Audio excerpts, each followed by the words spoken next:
I've done a lot of videos already on the process of reincarnation, because reincarnation is the basic mechanism how collective consciousness is experiencing itself, is experiencing its own creation through the process of reincarnation.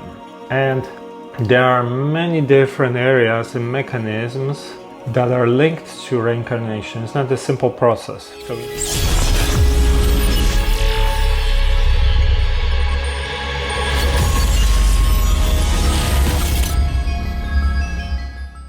Hey, this is Mike Sigala from TruthTheory.com, and welcome to another episode of True Spirituality.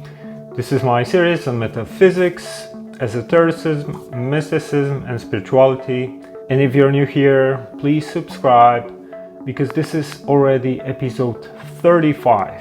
So if you are someone who likes topics such as karma, reincarnation, consciousness, philosophy, metaphysics, spirituality, psychedelics, meditation, past lives, law of one, hermetic philosophy, starseeds, any of these kind of subjects, you'll definitely love this series, and have a look at previous episodes, because this is already episode 35. So before we're gonna start, I just want to say, if you want to support this project, have a look at patreon.com/truththeory and become a supporter. You can send me topic suggestions on Patreon. You get access to exclusive content there as well. You can ask me some questions, and you can help to create more and more videos. So thank you for help. And also, if you want to work with me on one-to-one basis, have a look at truththeory.com/coaching. I'm doing mentoring and coaching there. If you need some help or assistance, check out truththeory.com/coaching. And now let's talk about today's topic. So what are karmic motivation locks?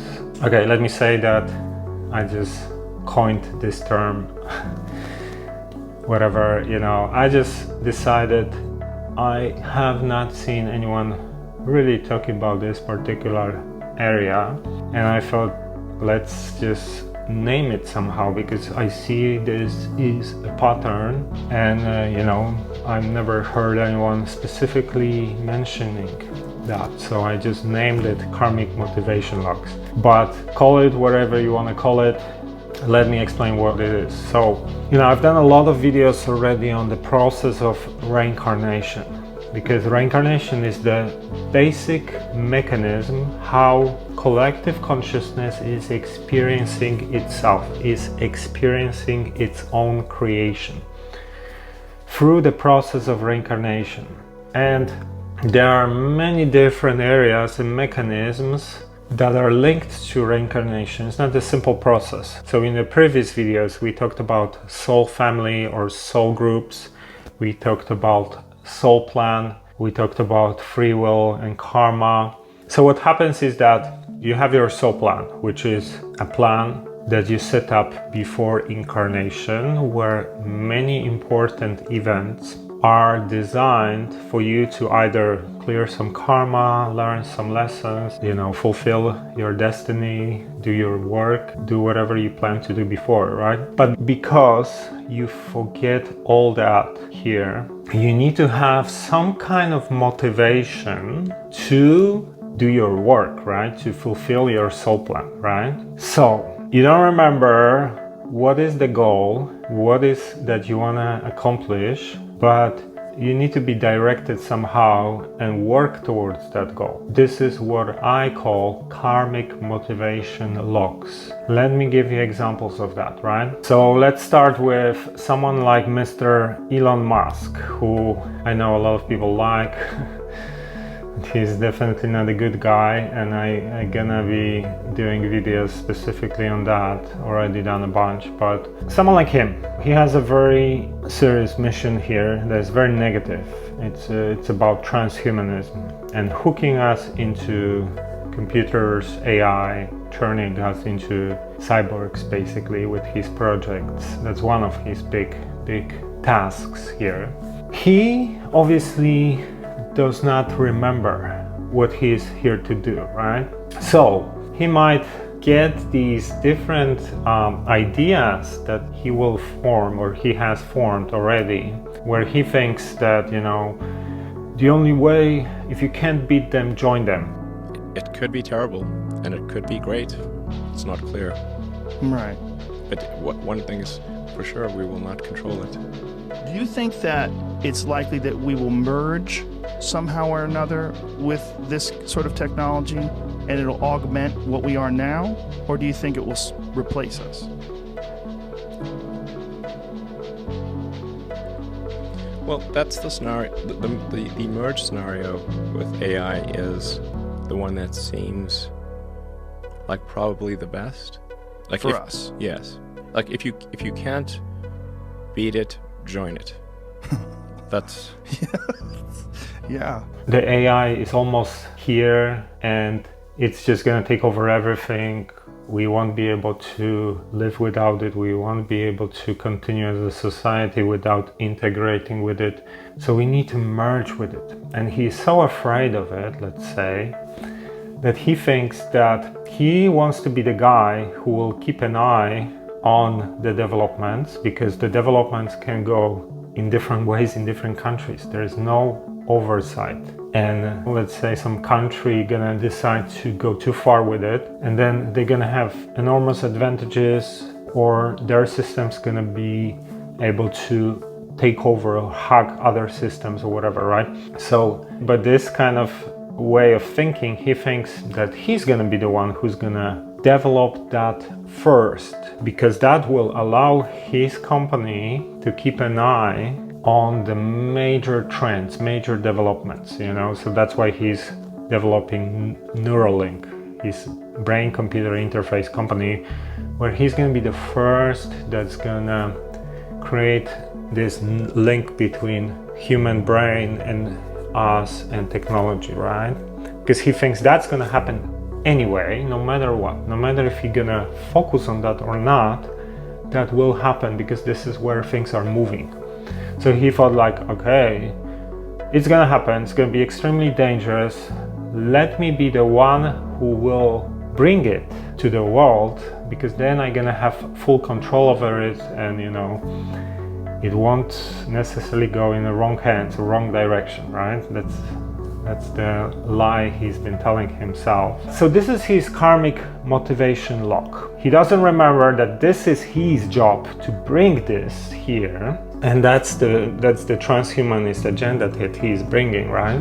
Which is his major work here to do. And he has to have a reasoning to keep working towards the goal that he designed for himself before incarnation, right? So the true goal is actually, connect everyone to AI, and he's the tool for that, and then computers. But his reasoning is that I'm gonna save the world, I'm gonna do something good, and I'm just gonna help, and blah blah blah blah blah.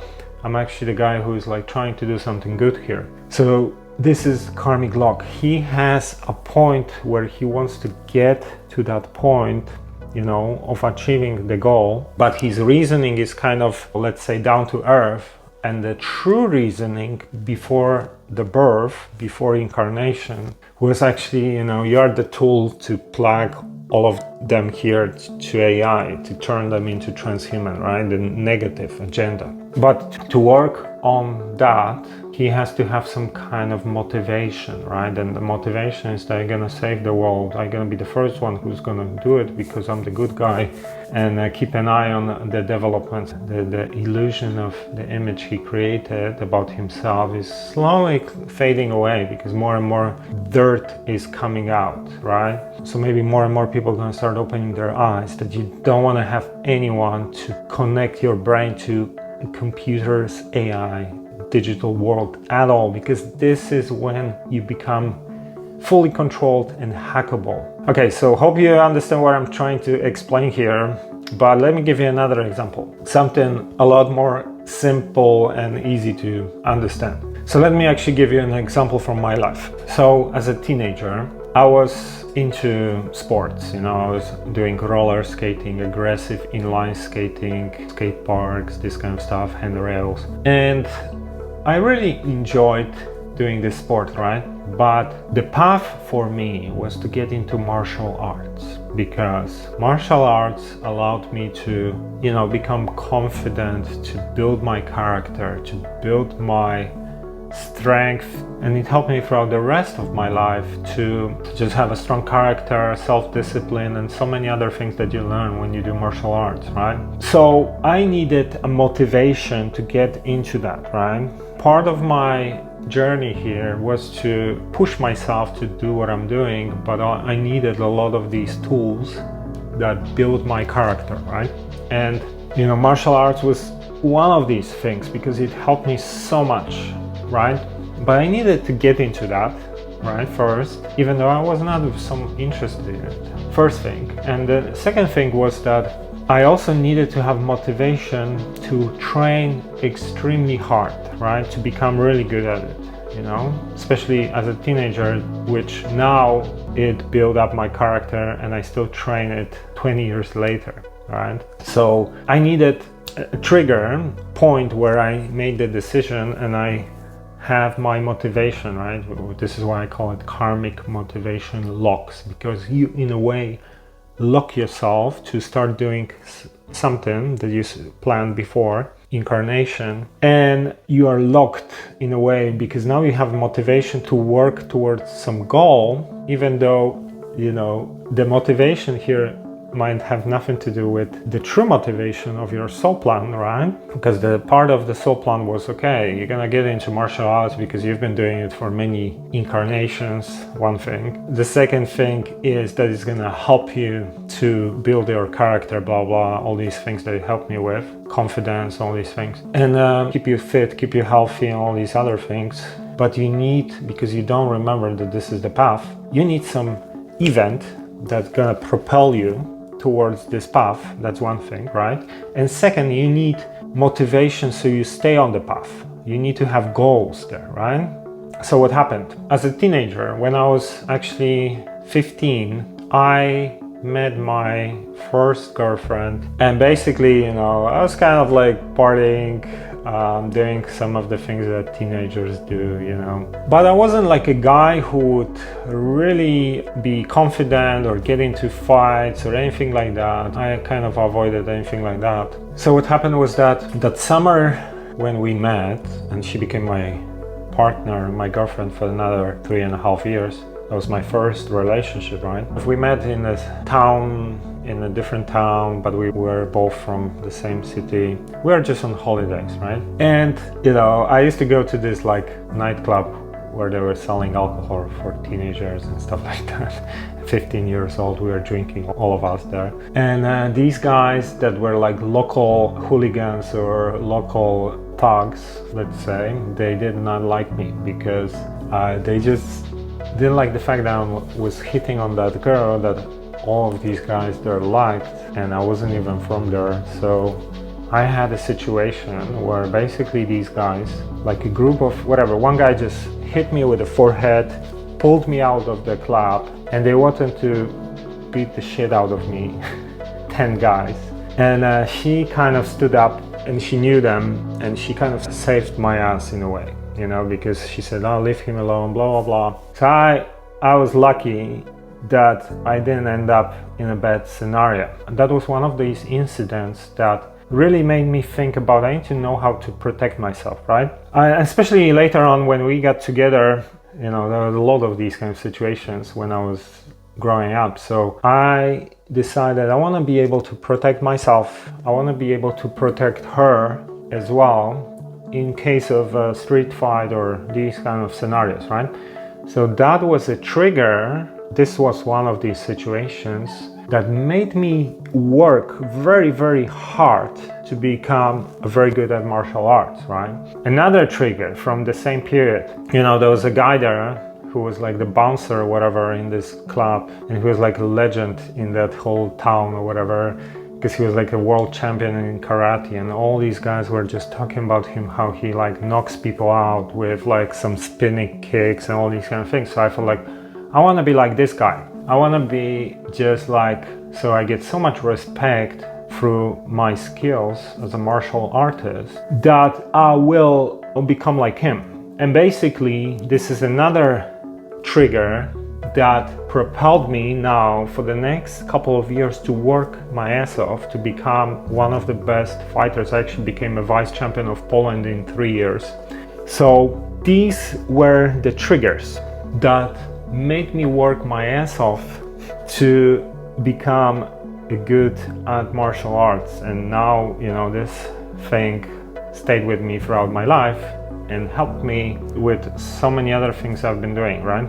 But I needed a trigger, I needed motivation. So it's funny because one of the key motivations was just to not look like a fool in front of my girlfriend, right?